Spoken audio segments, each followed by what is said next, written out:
Why did David Foster Wallace use so many footnotes? Well, today we are going to hear Wallace talk about his footnote philosophy and why he became so obsessed with them. And I remember 12 years ago when I first read Wallace's nonfiction pieces and saw that he was going on these multi-page footnote rants in the small little text. And I was like, who the hell is this guy? And the more I read, the more I realized that this meta nonfictional footnote practice he was engaging in was very beautiful. And today we have a rare opportunity to hear Wallace talk about footnotes because it was something he never really got into in a lot of his interviews. And if you guys love David Foster Wallace or want to get into him more, Right Conscious is the headquarters of everything related to David Foster Wallace on YouTube. I have a massive playlist of videos on Wallace down below, so go check those out. And without any further ado, let us hear from Wallace now. No, in the later essays, which I wrote when I was typing Infinite Jest, I mean, the footnotes get,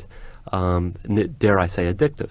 Somehow there's a certain way that a kind of call and response thing that's set up in your head. They're a terrific way to sort of drop back a dimension or do a meta comment on the thing that you're doing. In the essays, since I decided there was no way I could pass myself off as a journalist and was in fact going to do these as kind of meta essays and have part of the essay be about the anxiety of producing the essays, the footnotes were great places to do that. The way that the editor of the book helped me is that the footnotes can become for me very compulsive until I can, what will happen is there's an anxiety that I haven't made something entirely clear, or that, oh dear, an element of reality has escaped my ken, and so what I'll do is drop it down at the bottom of the page. And Michael Peach, the editor, pointed out to me that it seems about a third of the footnotes, particularly in the Lynch thing and in the Cruz thing, were cut out because he can nail when I have forgotten that the footnotes have to be read exactly the same way the text does.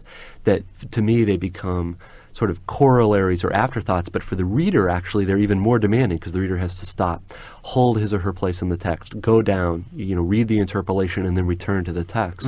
And so the reason why I was lucky, Michael Peach was a really good editor of both these books, is that he gets it, and he sees some of the virtues of the footnotes, but he was very good at figuring out where I had just kind of lost it, was ceasing to identify with the reader in any way, and was just kind of working out this weird kind of addictive quality that footnotes have. By the way, I am in cold turkey from footnotes. I'm not doing them anymore. So there's a lot to unpack there, but we first need to make a distinction between footnotes and endnotes. Endnotes are what's in Infinite Jest, where you see a superscript after something a character has said or a description, and then you have to flip to the end and find number 356 to get further information about what is going on. But footnotes happen on the page. They are directly on the page as so. But Wallace is wild because all this over here is like a footnote rant, and there's footnotes down here. And then on the next page, we have a whole nother page of footnotes and him talking about snoots. But what I thought was interesting here, and with Wallace, I don't know, I find it hard to sometimes tell if he's lying or not, because he loves to play this modest character role. Like, I'm just an average Joe, I'm a Midwestern guy, I don't know what I'm doing, I don't have confidence being a journalist. He knows for sure that he's writing some fire. He knows that what he's putting out is better than what 99% of these so-called journalists are writing. But what he's specifically talking about is that if he's writing to this massive audience in a magazine, well, how can he raise their how can he raise them up without seeming like an elitist, like he's above them, like he's a typical literary or movie critic? Well, he can be self-deprecating himself. He can be walking through his own shortcomings or these ideas so that you feel more connected to him. But Wallace isn't some average Joe Schmo. He got accepted into Harvard's graduate program for philosophy. He wrote books on mathematics. He wrote monster novels. And so that's the first thing that Wallace does with his footnotes is he uses it to build this persona, to build this identity that makes him more relatable to his audience. And we could do something very similar with our writing. And the other thing just about general footnote philosophy is that people shouldn't have to read them. Someone should be able to read through your article and not have to look at any of the footnotes and still understand what's going on.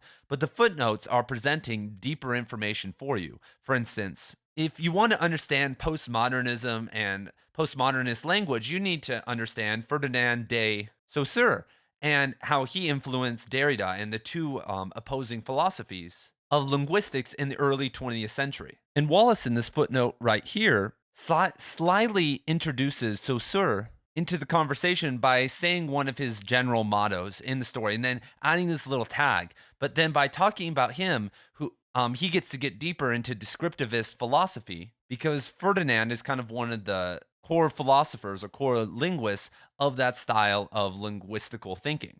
So instead of telling you first about him and going on the historical rant, he ropes you in with this kind of hook, like almost like a YouTube hook, like, can this tank just, survive a bomb being dropped on it? But that's what, when I've been studying Wallace's footnotes, that's what he does a lot of the time. He hooks you in so that you go and read some of the more important information that's a little bit heavier because most people, when they are reading, are actually scanning. And when you're reading someone like Wallace, you slow down a little bit. But most of the time, if we see something that we don't like or we feel it's a little bit too heavy, we might just skip it and move on to something that feels more light for us. Another interesting note that Wallace talked about that I really enjoyed was that the voice, style, and intensity of the footnotes have to match the essay. Because when you put footnotes in one of your works, you are asking the audience to trust you. And they're going to read the first couple footnotes you put in. And if they seem useless or too personal or too academic, then they're going to not read anymore. And when you're someone like Wallace, who has a heavy amount of footnotes that make up probably 20% of the meaning of one of his essays. If people give up on them, then you're kind of screwed. You're not going to be able to get across to them as well. So you have to be very crafty and make sure, as I was saying earlier with the hooks and everything else, that your footnotes actually matter. And the best way that you can guarantee this is that you don't want them to have to transition into a different voice or a different style of writing within the footnotes. And Wallace, who in a lot of his essays doesn't go too hard and ramps up the intensity at times, serves himself very well with footnotes because, for instance, in his essay, Authority and American Usage, which I am actually making a video on right now, it's going to be over 2 hours easily. I'm starting to work on deep dives into Wallace's actual work instead of kind of shorter videos like this because obviously that's important and we do that on this channel. But in there, Wallace gives a description of private language. He talks about Wittgenstein and all this stuff, but he describes it in a very layman type of way that as you're reading it, it feels fun. And he's like kind of being a little bit polemic and like taking shots at people and throwing his hat into the usage wars. It's like, okay, this is fun. I can read this. When I first read it, I was like, I don't know anything about this idea of a private language. So this is cool. And every time I read it again and again, I'm like, wow, he actually spent a lot of time making this very basic and fun because 99% of people aren't taking place or even understand or care about the linguistical private language debate. And so I'm calling upon you to really lean into footnotes because they are important, but you can't be useless. Well, I should say, don't be a dummy with how you're using them. I have a friend and he's trying to be a professor. He's probably in his last year of his PhD program right now. And in all of his articles, like when he mentions an author or school of thought, he puts a footnote or an endnote and he kind of like tips the hat to them. He kind of gives this like false positivity and talks about why they're important and it's never relevant. And it's the biggest people pleasing stuff I've ever seen. And I don't want you to do that because I get turned off every single time I see it. If he wasn't my friend, I wouldn't be reading it. And speaking of people pleasing, I want to help your life become so much easier by giving you the greatest resource ever created on David Foster Wallace. I've been waking up at 5 a.m. every day building version number 2 of my David Foster Wallace's favorite book PDF. And if you go down to the link in the description below, you can get version 1 of the PDF that has over 100 of Wallace's favorite books. And within the week, I'm going to be sending you a second version that has over 400 of Wallace's favorite books. And in the new version, it's going to look better. There's going to be a cover there. I'm going to give more information and introductions to a lot of the books, especially the really important ones, and tell you guys the ones that I think are the most important. And so I want to give you guys this book, which could honestly be a pretty successful paid book for free, but all you have to do is go sign up down below. But let's wrap up this footnote and talk more about footnotes. And I've heard Wallace talk about why he uses footnotes as a way to prevent Finnegizing his writing. So when you look, if you've ever read Finnegan's Wake by James Joyce, it's a trip. It's really hard to read. It's going to require rereading and some guides most of the time to really understand what the hell's going on. And in Finnegan's Wake, there's all these weird puns and all these new words, and it's written in this stream of consciousness style, and it feels authoritative. You know it's being written by like a really great author. And Wallace wants to have that authority too. He wants to talk about deep things. but he's also keeping the reader in mind. And this is what I've been talking about all the time. This is one of Wallace's main messages and one of mine. You have to pull it back. You have to think about them first. You can't just give it to them how you want to give it to them. It's the same thing in terms of sex. You can't just do what you want to do unless you're a jerk, unless you're just that guy.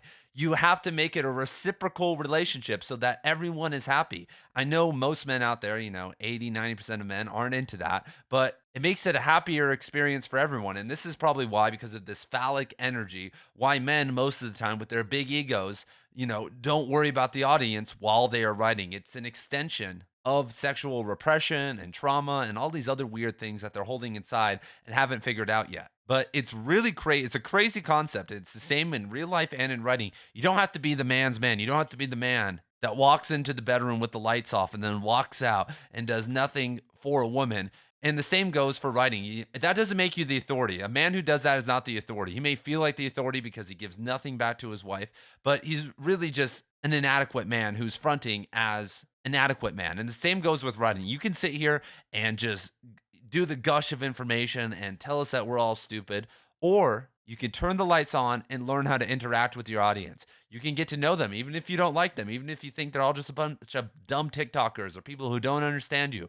By engaging with them in the long run, it will make you better over the course of a couple decades. And this is another reason why, and this is for another video, why Wallace kept his Midwestern attitude, because he wanted to be approachable. He wanted to be able to talk to people and get information for his novels. A lot of his stuff is pulled from all these crazy alcoholic anonymous stories. And while he was at those meetings, he was just Dave. He wasn't the famous author. He was just a normal everyday dude.